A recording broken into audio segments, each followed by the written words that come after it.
मला फक्त एकच शासनाला सांगायचं आहे की आमचा जो शिक्षण विभाग आहे त्या शिक्षण विभागाकडे शासनाने अधिक लक्ष देणं गरजेचं आहे। सध्या आपण बोलतो की काही प्राथमिक माध्यमिक शाळांमध्ये खास करून जिल्हा परिषदच्या शाळा ज्या आहेत, ज्या ग्रामीण भागामध्ये आहेत, आदिवासी भागांमध्ये आहेत किंवा डोंगराळ भागामध्ये आहे, तिथे कुठेतरी विद्यार्थ्यांची संख्या कमी होत चाललेली आहे।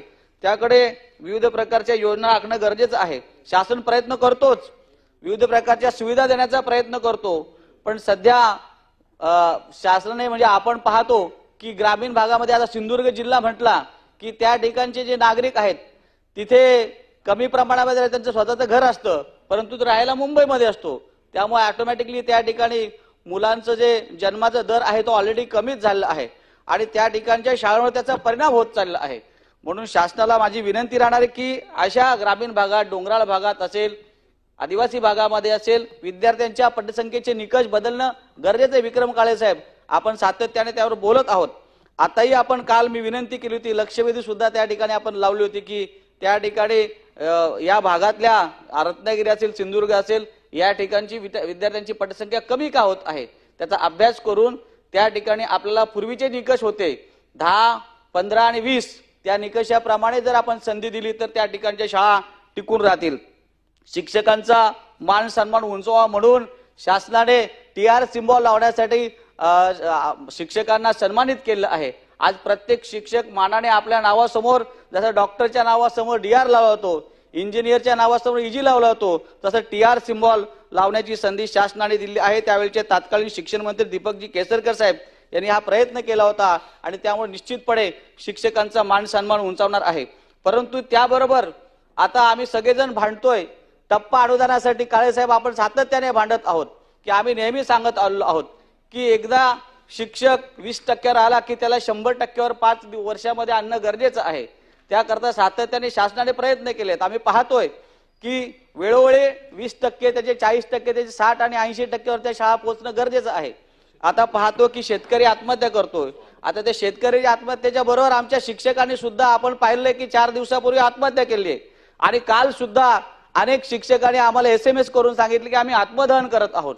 आम्ही शासनाला विनंती करतो की शिक्षक हा अत्यंत प्रामाणिकपणे काम करतो, देशासाठी काम करतो, समाजासाठी काम करतो, राष्ट्रहिताचं काम करत असतो।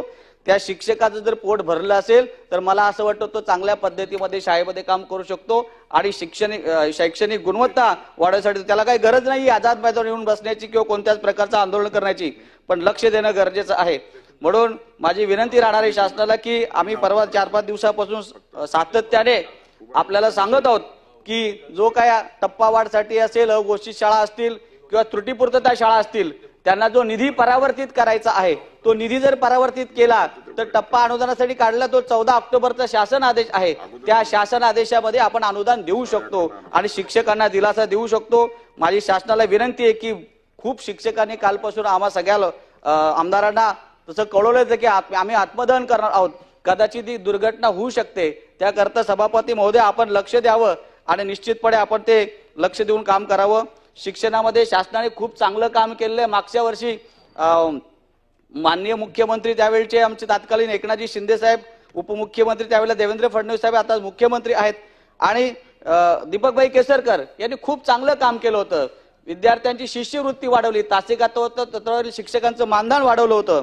अनेक कामं 2 वर्षामध्ये चांगल्या पद्धतीमध्ये झाले, तशीच कामं यावर्षी होणं गरजेचं आहे आणि मला विश्वास आहे की राज्याचे मुख्यमंत्री देवेंद्र फडणवीस साहेब निश्चितपणे त्याला गती देतील आणि चांगला शैक्षणिक गुणवत्ता वाढवण्यासाठी निश्चितपणे राज्यातील शाळांकडे लक्ष देतील।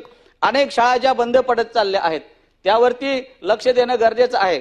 मी मागच्या वेळेला आपल्याला सांगितलं होतं की शाळा बंद पडण्याचं कारण किंवा शाळांची विद्यार्थी संख्या सध्या जाते कुठे, आमचं कोणत्याही माध्यमाला विरोध नाही, परंतु सध्या पालकांची मानसिकता ही बदलत चालली। सभापती महोदय, प्रत्येकाला असं वाटतंय की माझ्या मुलाने चांगल्या मोठ्या शाळेत आणि अन्य माध्यमाच्या मराठी माध्यमाची शाळा सोडून अन्य शाळेमध्ये शिकावं असं प्रत्येकाला असं वाटायला लागलं आहे। त्याच्यामुळे खऱ्या अर्थाने मराठी माध्यमाची, उर्दू माध्यमाची, हिंदी माध्यमाची ज्या बेसिक भाषा आहेत त्यांच्या शाळांची पटसंख्या कमी होत चालली आहे। मी मागच्याही वर्षी शासनाला सांगितलं होतं की हे जर टिकवायचं असेल वंजारी साहेब तर त्याकरता पालकांची मानसिकता आता बदलू शकत नाहीये, पण त्याकरता आपल्याला काहीतरी शासकीय धोरण आणावं लागेल। म्हणून मराठी, हिंदी आणि उर्दू माध्यमाच्या शाळांमध्ये जर आपण इंग्रजी हा विषय सोप्या पद्धतीमध्ये शिकवण्याची जर कार्यान्वित पद्धती केली, किंवा मला असं वाटतंय की पुस्तकच जर बदललं आणि ते पुस्तक अशा पद्धतीमध्ये तयार केलं सभापती महोदय की मुलांना बोलता यायला पाहिजे, इंग्रजी लिहिता यायला पाहिजे, वाचता यायला पाहिजे, अशा पद्धतीचा जर अभ्यासक्रम आपण तयार केला तर मला असं वाटतं एकही शाळेत विद्यार्थी कमी होणार नाहीत. आणि मी तर तशी परवानगी आपली मधलं अनुमती जर दिली तर मी ठाणे जिल्ह्यामध्ये एका शाळेमध्ये असा प्रयोग करू शकतो की एखादा वर्ग घेऊन त्या ठिकाणी प्रायोगिक तत्व तशाच प्रकारचं पुस्तक आम्ही तयार करू आणि ते शिकू आणि पाहू पुढच्या वर्षी त्याचा रिझल्ट काय येतो. आणि चांगला रिझल्ट जर आला तर निश्चितपणे नवीन शैक्षणिक अभ्यासक्रम जो येतोय त्या नवीन शैक्षणिक अभ्यासक्रमामध्ये आपण केलेला प्रयोग त्या ठिकाणी घेण्यासाठी माझी विनंती राहील. पेन्शन असेल, पेन्शनसाठी अनेक दिवसापासून आम्ही प्रयत्न करतोय. शासन चांगलं काम करतंय शिंदे साहेबांकडे, पण दुसरीकडे आम्हाला पेन्शन मिळाली पाहिजे.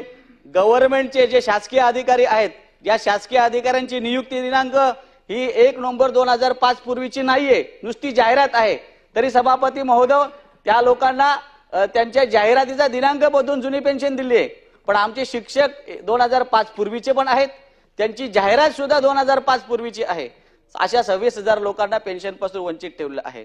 आणि त्यावेळेला तात्कालीन शिक्षण मुख्यमंत्री ज्यावेळेला एकनाथजी शिंदे साहेब होते त्यांनी एक समिती गठीत केली होती आणि त्या समितीचा निर्णय सुद्धा आलेला आहे. आणि त्या समितीच्या निर्णयामध्ये टप्प्याटप्प्याने पैसे द्यायचे आहेत. 2045 पर्यंत किती पैसे लागतील, 1,10,000 कोटीचा आकडा त्या ठिकाणी काढले सभापती महोदय. पण ते पैसे एकदम द्यायचे नाहीत, आपल्याला टप्प्याटप्प्याने द्यायचं आहे. आज जरी महाराष्ट्राचा जीडीपी कमी असलं तर त्यावेळेला तो जीडीपी वाढणार आहे. 8व्या 7वा 8वा 9वा आयोग त्या ठिकाणी त्यांनी लावून ती जरी माहिती काढली असली तरी सुद्धा 2024ला 2025ला हे कमी पैसे लागणार आहेत. यावर्षी 200 कोटी, पुढच्या वर्षी 400 कोटी, असे टप्प्याटप्प्याने पैसे द्यावे लागणार आहेत. आणि ते आपण करू शकतो, मला खात्री आहे. ते जर शासनाने व्यवस्थित लक्षात घेतलं, मनावर घेतलं तर जुनी पेन्शन सुद्धा आपण लागू करू शकतो. नवीन शैक्षणिक धोरण लागू झालेलं आहे.